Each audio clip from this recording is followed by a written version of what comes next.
Try பண்ணுங்கள். ரொம்ப ஈஸியான மெத்தேடு தான்.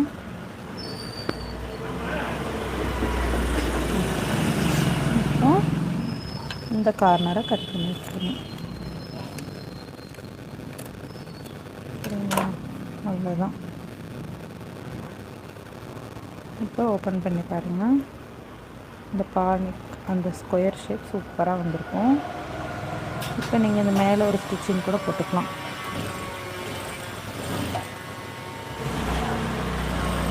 இது லைனிங் பீஸாக இருந்ததுன்னா இது மாதிரி லைனிங் பீஸ் மேலே ஸ்டிச்சிங் போட்டுக்கோங்க.